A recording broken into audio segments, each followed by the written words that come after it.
as a child, I would walk to South Elementary, which is just down the street 2 blocks. It was at the time.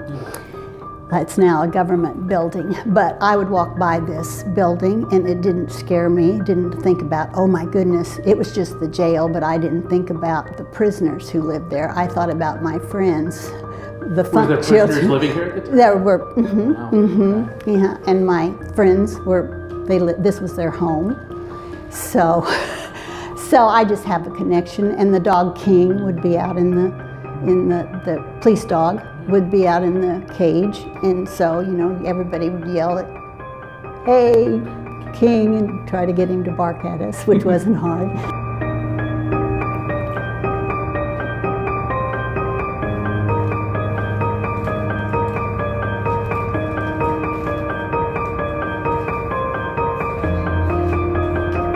Until 1974, prisoners lived in the house with the families, and there were some prisoners that the sheriff was very concerned about, wanted to help, you know, and thought he could influence them and so forth. We had a fellow just a little younger than I who came in to a tour one time, and he said, I just want to see the jail.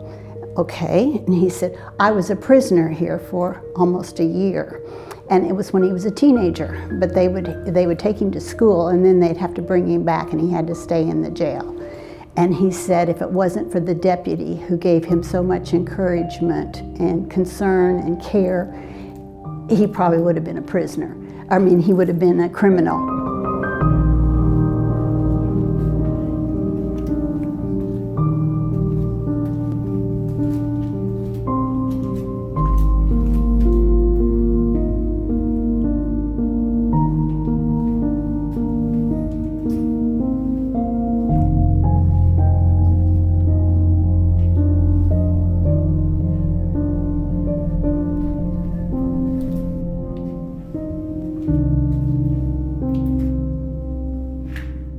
Well, there were certainly a lot less women that were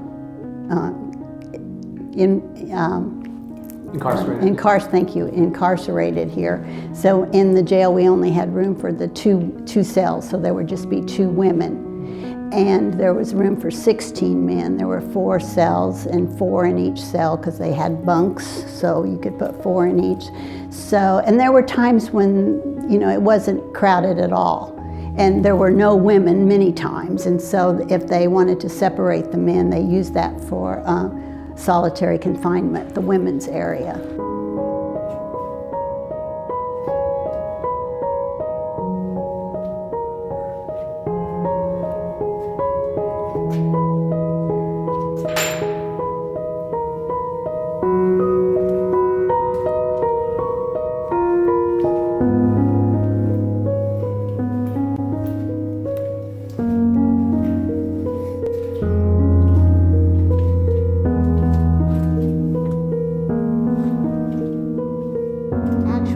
This doesn't sound very nice, but it was mainly drunkenness.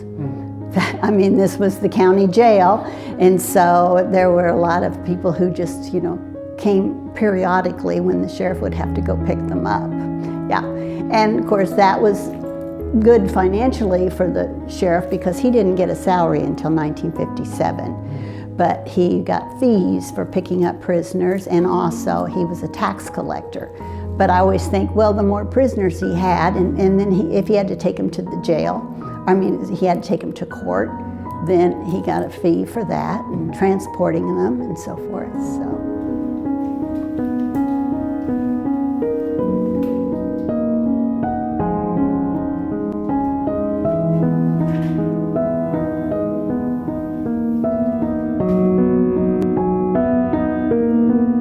The women, it was typically the most common crime that they had was prostitution and shoplifting. So, yeah, and I suppose they had other crimes too, but that's typical. That was just part of the job of the sheriff's family, and so she had to plan the meals, she had to plan her family meals, and then she had to plan the meals for the prisoners. And she had a budget that she could use for the prisoners.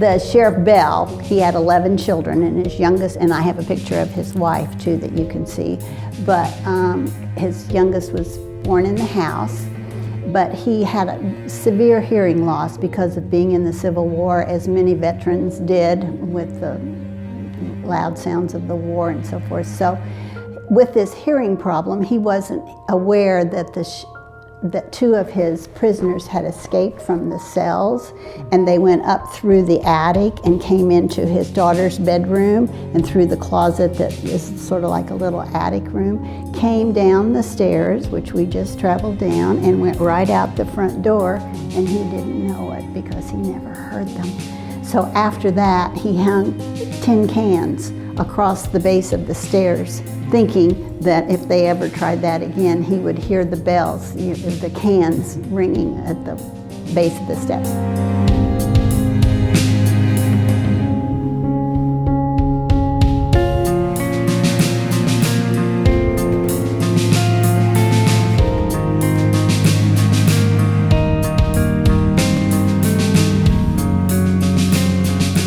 After the tours are over, it's the best time when you can just sit down and say, now what did you think? And is there a question that you wondered about? And there's always a question that is like one time this little kid said, because I said this was the parlor and this is where we entertained, and he said, you know, you were talking about how you would entertain in the parlor. Yes, he said, how would you entertain? There wasn't a TV. So it brings it back. You have to think behind and forward, and yeah.